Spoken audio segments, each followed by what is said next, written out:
Welcome to the WRAL Daily Download. I'm Amanda Lamb. In today's deep dive conversation, we're talking with WRAL Capitol Bureau Chief Laura Leslie about the Parents' Bill of Rights that requires teachers to notify parents if students are questioning their gender. Laura, welcome to the program. Thanks for having me. So, Senate Bill 49 has obviously been the center of a lot of debate. Explain it for us and tell us what the legislation would do.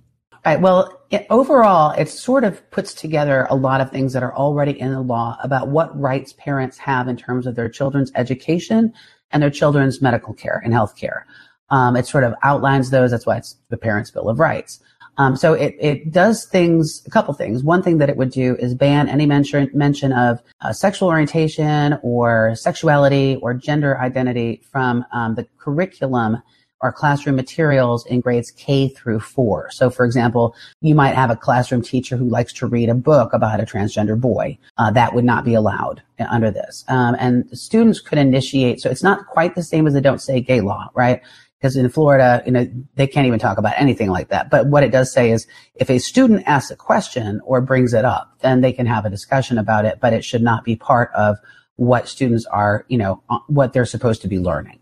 So that's one part of it, and that has the LGBTQ community upset. And then another part of it is what you mentioned about students changing their name or their pronouns at school. And so it would require before a student would be allowed to use a different name or use a different set of pronouns, the parents would have to be notified.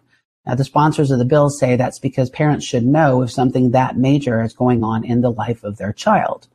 However, there's a lot of concern from the LGBTQ plus community and allies that, and for some of these kids, they may be out at school, but they may not be out at home because it may not be safe to be out at home.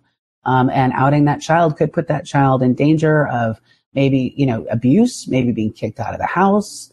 Certainly, will have a chilling effect on any child who, wants to do this at school because their parents will have to be notified.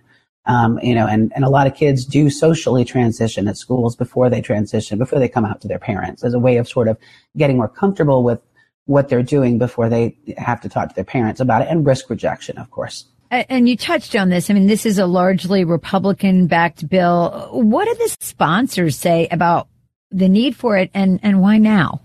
Well, they've been talking about this for some time. They say that a lot of parents feel basically shut out of their children's education. They feel like they can't get teachers or school administrations to respond to them. There's a lot of concern about what kids are being taught in classrooms. You see that a lot on Fox News and some other right-wing outlets about children being groomed is, I think, a term that's often used. If there's any discussion of LGBTQ issues in classrooms, there's a lot of concern from parents about inappropriate materials in libraries and curriculum. So this is partly in response to that. And then the part about notifying the parents seems to be sort of an anecdotal thing that parents have come up and said to the sponsors that this has happened with their children, and they didn't even know that their child was using different pronouns at school. And they found out about it months later. And so they say that is something that parents have a right to know. And they say that there should not be any expectation of confidentiality between a student and a teacher because a teacher is a state employee. And so therefore, there can be no confidentiality that doesn't involve a parent. Does this fall down party lines? And what are Democrats saying about this? It falls very much on party lines. Democrats are saying that this is anti-teacher, that it's going to pit teachers against students, that it's going to make teachers talk about a chilling effect. They're going to be afraid to talk about anything along these lines, even in the grades that go higher. And it's going to make kids afraid to talk to teachers about anything, even if they're just talking to them, say they want to talk to their teacher and confide that they think they may be gay. Under this bill, the bill wouldn't actually specifically require the teacher to tell the parents that, but the teacher might feel like they needed to tell the parents just to avoid being possibly disciplined or sued. So they would have to protect themselves under this law, right? Which is tricky. So what is the governor saying, and what do you expect him to do if this passes? He's signaled pretty clearly that he does not intend to pass this, to sign this. He intends to veto it. It would very much chill any discussion of that whole entire part of our community, in the schools. And it would also really put teachers on notice and on guard, about everything that they're teaching in the classroom and about the kind of relationships that they can have with their students. And, teachers, educators, social workers have all said, this is a dangerous idea because a lot of kids do confide in their parents in the teachers because maybe they can't confide in their parents. Understand that. Well, we'll be back after the break with more from Laura Leslie about reaction from some members of the LGBTQ community on Senate Bill 49.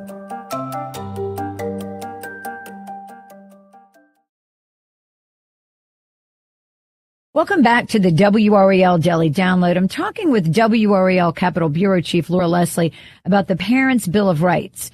Now, Laura, you mentioned in the first half, there's been a strong reaction from a lot of members of the LGBTQ community regarding the legislation.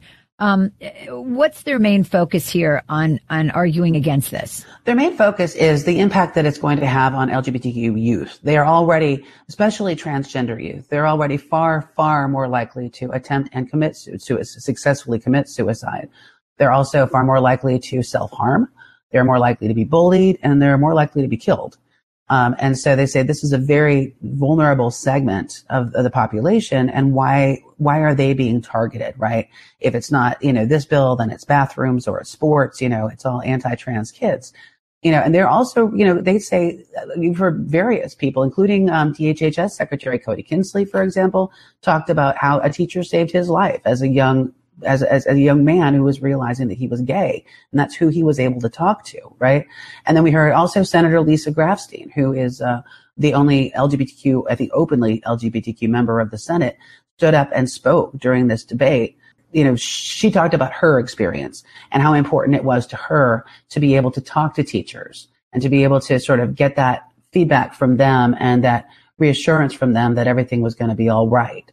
It's a very touching speech, actually. So, this mostly the big concern here is for the families, LGBTQ families who feel like they're going to be erased from their kids' lives in the school, and then also about the youth themselves.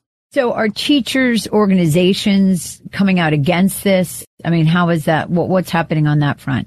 Very much so. Yeah, they are opposed to this because, again, it puts teachers at risk of disciplinary action or possibly lawsuits. If a parent decides that something that they're teaching, even in a higher grade, is inappropriate material, inappropriate is sort of in the eye of the beholder, I think sometimes. They say that it puts, it basically, the experts that put the curriculum together are going to be second guessed by, any parent who has, a grievance about a particular topic or thing. So, they see this as difficult and making their jobs harder. And they say when it's already hard enough. You mentioned the parents who are for it because they were surprised to find out that their children were going by different pronouns and they had not learned about that from the school. Are there parents against it or do we know? Have you talked to any parents that are against it? I do not know that. I mean, as empirically, but I will say that who showed up at the committees in terms of parents commenting on this, the parents that did comment were largely opposed to it.